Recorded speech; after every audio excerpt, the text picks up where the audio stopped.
Hello everybody and welcome back to Let's Play Pokemon Gold. In the last episode we got to Olivine City, and in this episode we're actually going back to Goldenrod, so I'll meet you there. Okay, before we do anything else, I need to do this right now. We are going through this fence, because that was a hole in the fence that I've never been able to find in my entire life, and it's a paralyzed heel. God damn it.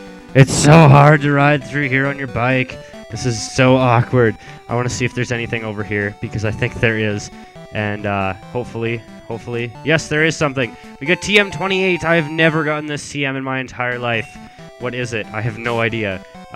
Because, again, I've never gotten it in my entire life. So most of the ones I actually know off the top of my head, which is sad. That's Dig. Yay, it's TM28 Dig. It's a 60 power ground type move. Basically, the first turn that you use it, you attack. And you just kind of burrow underground. There's an invisible full heal there, too, by the way. And the second turn, you actually attack, and you're invulnerable for the first turn unless somebody uses a move. I think the only two moves that can hit you are Magnitude and Earthquake, but I'm not too sure. I'll double check on that. Anyways, I'll meet you in Goldenrod City.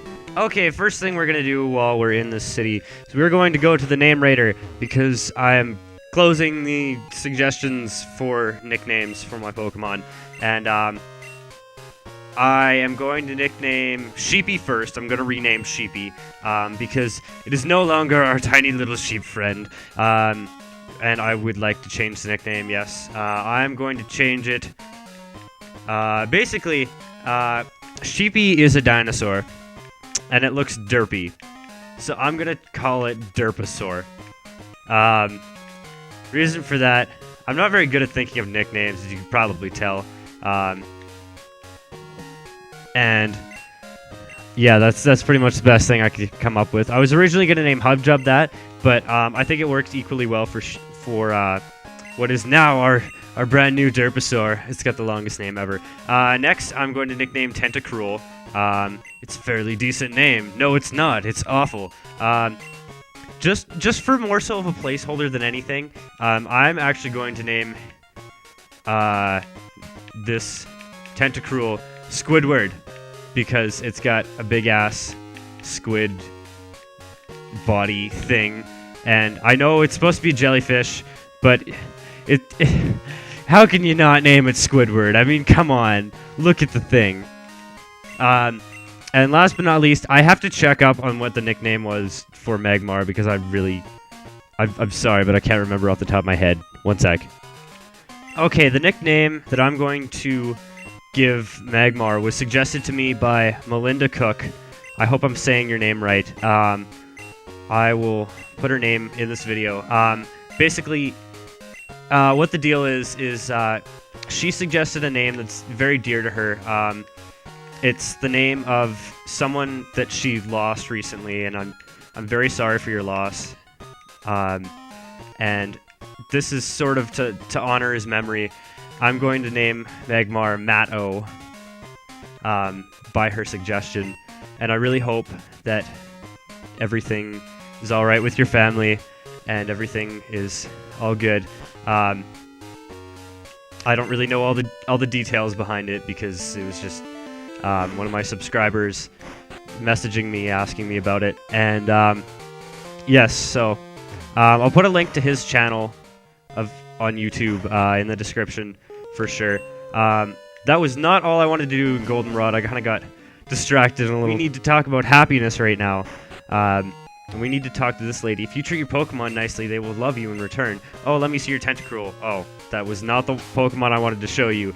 I wanted to show you Bats, because Bats is taking forever to evolve. And basically, once his happiness gets up to a point total of 220, he will evolve. Oh, let me see your Golbat. It's friendly towards you. It looks sort of happy. I'm just going to look and see what that point corresponds to. One sec. Okay, so that corresponds with a point total somewhere between 150 and 199. Now, as you can tell by very simple math, that is not high enough. So what we're going to do is we're going to go down here, and I don't know if this is the guy I'm supposed to talk to. No, it is not. That is just a random trainer. I forgot. Yes, it's this guy right here. So you talk to him. Welcome to the Pokemon Salon. I'm the younger and less expensive of the two haircut brothers. I'll spiff up your Pokemon for just 300 bucks. How about it? Okay, which Pokemon should I do? I will do bats repeatedly. Oh, okay, I'll make it look cool. There we go, all done. And he says bats looks happy. Now, this guy can give you 3 different point totals per day. So what I'm going to do is I'm going to repeatedly change the time and just cycle through a number of days so that I can get bats to be as happy as possible so it'll evolve. Alright, I'll be 1 sec. Okay, I'm back. I actually raised up Bats' happiness to an absolute minimum of 205. I did the math. So 15 more and it'll be good. I'm just going to sell off some of the stuff I have in my inventory that is semi-useless, like paralyzed cure berries. I don't need those. The only reason I'm selling these is because they just take up space. I don't really need poison cure berries because I have full heals. Did I just... Oh, I thought I had 3 of them, and I pressed up 1 too many times. Don't really need awakenings, because that's something I can just generally wait through. I don't really care too much if my Pokemon die, too. Ice berries. There's no really major fire trainers coming up, so I'm not too worried about getting burned. Let's see. Rare candy. I should use that. PP up.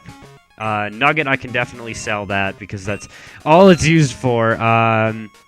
Dire Hit, I can get rid of. And Mint Berry, I can get rid of that too. Moo Moo Milk, I don't want to sell just yet. I gotta go back to Moo Moo Farm and see if I can figure out a way to sell. To buy all the milk that they have. I need all of the milk, all of it. So that should do for my inventory. And now I'm just gonna buy a protein as well as a Carbos because attack and speed are the 2 main stats that I want Bats to have. And at this point, as happy as Bats is, giving it a protein or a Carbos will raise its happiness by 2. So right now I'm at an absolute minimum of 209. Also, a level up will raise it by 2 as well. So, yeah.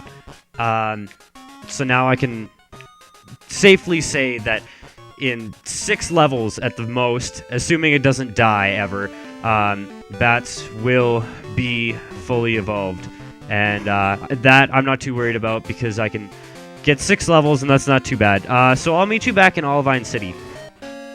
Okay, we're back in Olivine City. Let's explore, shall we? This is the most important house in the game that I always miss. And this is one of the few houses that you are actually required to go in to beat the game. You talk to this guy. Your Pokemon sure look like lightweights. They don't have the power to move boulders aside. Here, take this and teach them strength. You'll need Goldenrod's gym badge to use that outside battles. And we got HMO4, which contains strength. Strength is a normal power move. It has 80 power, so it's actually decently powerful for this point in the game. Oh, bad time to sneeze. Oh my god. So I'm going to teach that to one of my Pokemon because it's actually decently powerful. I haven't looked through my TMs at all to see if there's anything that I want to teach anybody. But I don't know who I'm going to teach that to. You know, I'll teach it to Super Bitch for now. Just because I need to think about my movesets for my Pokemon a little bit. So it's just so that we have it. This is actually required to get to the 5th gym leader in this game. And I don't know how many times I've gotten to the 5th gym and then had to come back here. And also, spoilers, the gym in this town is the 6th gym. 6th gym. I guess that's hard to say. But yeah. Hi, I'm looking for this Pokemon. Do you have a Krabby? Would you like to trade it for my Voltorb? Yes. Why did I say yes to that? No, but that's an in-game trade you can do. I actually thought about doing that trade, just because when you trade a Pokemon, it gains 1.5 times experience. So that's very, very useful for training up your Pokemon. I always used to do this thing when I was a kid. My sister always had Pokemon Silver, I had Pokemon Gold. So what we would do is we would basically catch each other's Pokemon and trade them across so that they would level up easier. The only problem we ran into for that is that by the time we got to the 4th gym, why am I going up here? By the time we got to the 4th gym, our Pokemon would be over level 30 and they wouldn't obey us properly. So that was a huge problem. Also, once they get up past about level 20, before the 2nd gym, they stop obeying you as well. And here we get the Goldenrod, well, good rod, not Goldenrod. God, I wish it was gold, then I could sell it for all the money in the world. No, but basically it's an upgraded version of the old rod. You get better fishing with it.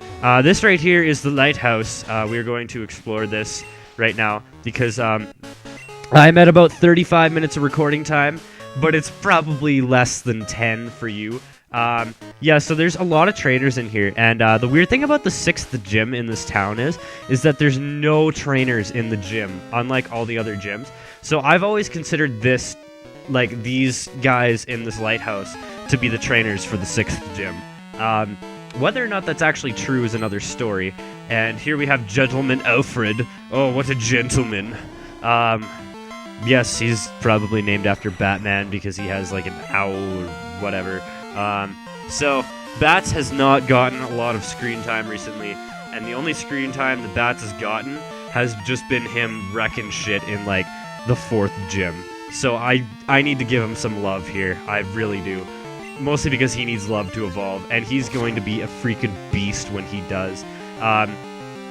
See, even that, like, Noctowl is actually a very defensive Pokemon. It's got a lot of HP, and it's got a lot of special defense, and I guess this is a special move in Gen 4 and 5, so it doesn't really count. But as you can see, he's doing a lot of damage to that Noctowl, even though it's like a tank. Mind you, it is 8 levels lower, so there's that. I'm also standing up and talking with my hands, so this is very weird. By the way, today is Monday, September... What the hell is it? September 16th. It is currently about 3:30 p.m., I believe. I have to work tonight, which sucks. Working and going to school is the worst thing ever. And my boss just called me saying, like, oh, can you close on next Friday? I'm like, no, I can't because I changed my schedule around. So, I have a very odd prof for a very hard class. Basically, what the class is called Finite Element Method. It's basically a way of...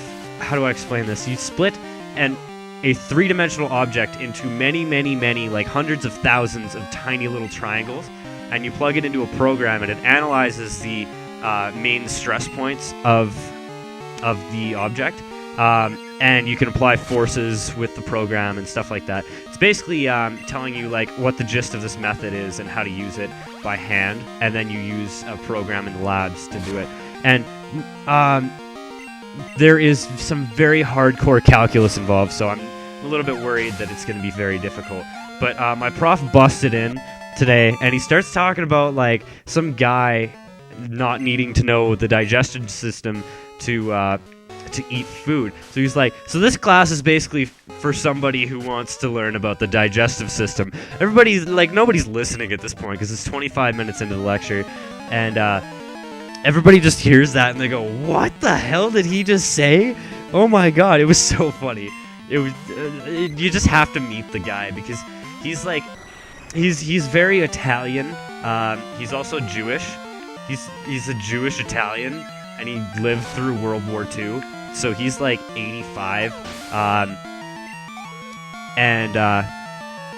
Well, he could be younger than that, but he told me that he was 85. So that's the only reason that I know. And he's probably the funniest prof I've ever had. He's got like 4 PhDs. He's like retardedly smart. But yeah, I also got a design group from my school. And the funny thing is in my entire program of 198 students, it was originally 200 and it was full, and then 2 people dropped out within the first week. Of course, in 4th year, they dropped out in the first week. which is retarded, but whatever. Anyways, of the 198 people in our year, 15 of them are girls. So you can kind of feel my pain if you're a guy. Anyways, we get put in groups of 5 or 6 for design projects this year. And it's basically a year-long project. And my design group has 4 girls and me. So I am essentially the luckiest person on the planet. So yay for me. I'm very happy about that. You really are concerned about the Lighthouse Pokemon, and bats didn't evolve. See, when I was talking about 109, now it's 211 is the minimum happiness that bats has right now. That is minimum. It could be more than that. It could have had like 199 when I started taking it to the groomer place, because I did that like 14 times, and sometimes I got things that would raise it by more than 1, and yeah, so basically this thing could have 219 happiness right now, and I wouldn't know. I'm just basing that number off of like when did I first check it, as opposed when did I first check that he was over 200, as opposed to when he was actually over 200, which I don't know. I just went back at one point and checked, and he was over 200, because the daycare, well, the lady who kind of rates your Pokemon's happiness said something different. So that told me from a quick Bulbapedia search that his happiness is higher than 199. So therefore, that is very good, and he will evolve soon, assuming that I don't screw this all up and let him die like 14 times, because that would really suck. Nobody better get in my way. I haven't been reading the text at all in this episode. Also, Grand Theft Auto 5 comes out tomorrow. Now, I am a huge fan of Grand Theft Auto 4. I just love getting really, really, really trashed, and then like stealing a fire truck in that game, because I'm a horrible human being, and I just love to like run into hospitals with the fire truck that I stole. But anyways, this guy came up to me at work yesterday, and he said, "Are you getting Grand Theft Auto 5 on Tuesday?" And I said, "Well, no, because I don't have any money." He looks at me, he's like, "Are you fucking retarded?" And I'm like, what do I say to that? Like, are you really thinking that I'm retarded because I don't have money to buy a game? By the way, this guy, I believe, is a entirely not required trainer. I think you can skip him. Also, I'm really waiting for bats to learn a flying type move, because like it knows a ghost type, a normal type, a dark type, and a normal type. So it knows no moves that are either of its 2 types. By the way, I don't think I ever mentioned, but Krabby in Generation 5 and 6 is a good Pokemon. In Generation 1, 2, and 3, it sucks, because it has a very high attack stat, but it has a very low special attack stat. And seeing as though water moves are special attacking, it can't really take advantage of its moveset. You kind of have to give it like normal type moves. I really don't know what Krabby can learn in these games. I think he can learn like X-Scissor and stuff like that in Gen 4, but I think that was the generation that was introduced, because bug types didn't really get any love until Generation 4. In which there were a lot of bug types in Gen 4 that were freaking beasts, and they were awesome. What is up here? I don't think I've ever been over here, because I really can't remember. And we got TM34, which apparently is an advantage of coming up in this direction. I have no idea what this is. Let's see. Swagger. Ooh, I want this. I'm teaching this to bats, and I'm going to get rid of Supersonic, at least. I'm not sure if I want bats to know Supersonic or Confuse Ray. Basically, well, not Supersonic or Confuse Ray, Swagger or Confuse Ray. Basically, Swagger is a move that will sharply raise the opponent's attack, as well as confusing them. So basically, it's like a high risk, high reward move. What the gist of it is you want to raise a Pokemon's attack so that they attack themselves more, and they do twice as much damage. Now that can backfire on you if A, they attack you, or B, they snap out of confusion. So it really is a high risk, high reward move, and I'm not too sure if I want to use it on bats, mostly because of that. I'm also out of Swifts, which sucks, so I'm going to go back and heal after this battle, but I'm going to see what is kicking around in these parts beforehand, definitely. By the way, I don't think we've seen this yet. This is Fearow, the evolved form of Spearow. I think I've mentioned him, but you don't really see this Pokemon. I don't actually know if you see all the Pokemon in the game before you beat the game. If not, I'm going to try and go out of my way to show all of them. At least show them. I'm not going to catch all of them, not even close, because I generally don't.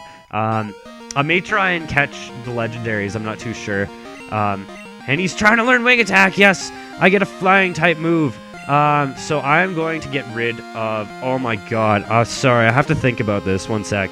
You know what? I know I totally just wasted this TM, but I don't care. I'm getting rid of Swagger because Confuse Ray has 100% accuracy, and I want it so that when I try and confuse a Pokemon, it will always confuse that Pokemon. And now, finally, Bats has an attacking move that gets same type of attack bonus. So, Wing Attack is a move that has, I think it's 35 power points and 60 power, which is actually a lot of power points for how powerful it is. It's one of the best flying moves in the game, well, in this game at least. And yes, Bats is evolving. This is the greatest level up of all time. He learns a flying type move and he evolves. Oh. And basically, Bats went on a diet and grew an extra set of claws, and it evolved into Crobat. Yes, it is a purple monster now. And when we get a random phone call from youngster Joey, Kev Dog, howdy, it's me, Joey. Is it nice out? My Rattata is looking awesome. I wish I could show you. Hey, listen, I almost caught Metapod the other day. Oh, it was so close too. See you later. Click. Whoa, you actually tried to catch a Metapod. You're moving up in the world, Joey. Good job. I really can't remember what's over here. Let's see. We found a rare candy. Yes, that is awesome. If I didn't explain it before, a rare candy will make your Pokemon level up once, and it is very useful. However, there was a cheat in Generation 1 where basically there was a guy in the second town in the game, basically the equivalent of what Cherry Grove City is, that if you talk to him, he would teach you how to catch a Pokemon.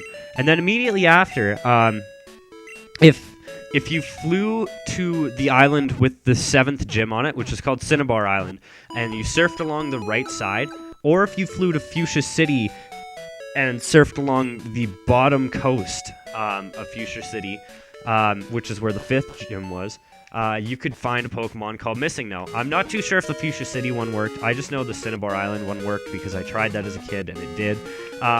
So basically what it would do, it would show up with a glitch Pokemon called Missing No. And I believe it was when you fought it and you just ran away, the 6th item in your inventory, I believe, was duplicated to infinity. Or 99. I really can't remember the full details of it. I will post a link to that in the description. And we're going through this entire lighthouse, whether you like it or not, because this is probably getting up there in time. I can't really tell because I have no sense of time and I'm retarded. But basically, the reason that everybody wanted to do this mostly was to get 99 Master Balls so that they could catch every Pokemon in the game. The reason that other people did it was to get 99 rare candies so that you could level a Pokemon up to level 99 and then leave one and then do it again. So I'm just basically going to show off how big of a monster Crobat is right now.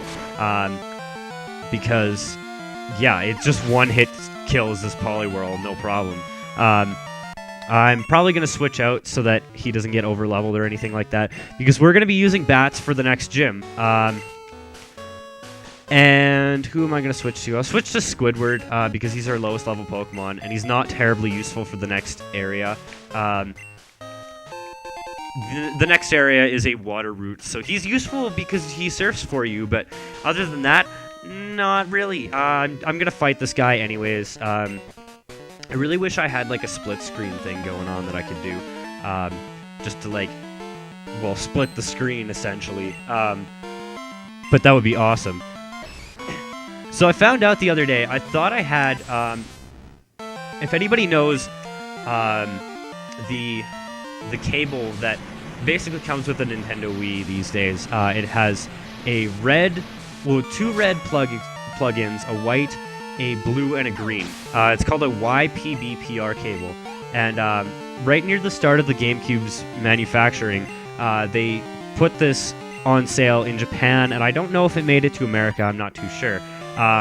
Basically, it'll give you higher quality video. Why did I use Surf on a Poliwhirl? I feel retarded. But yeah, it'll give you higher quality video, which I was hoping to use. And I know for a fact that my sister took that cable when she moved out because we had one. We bought one from Japan and we had it shipped over because we had a very nice TV way back when we first got our GameCube, and we wanted it to look nice and so on and so forth. Anyways,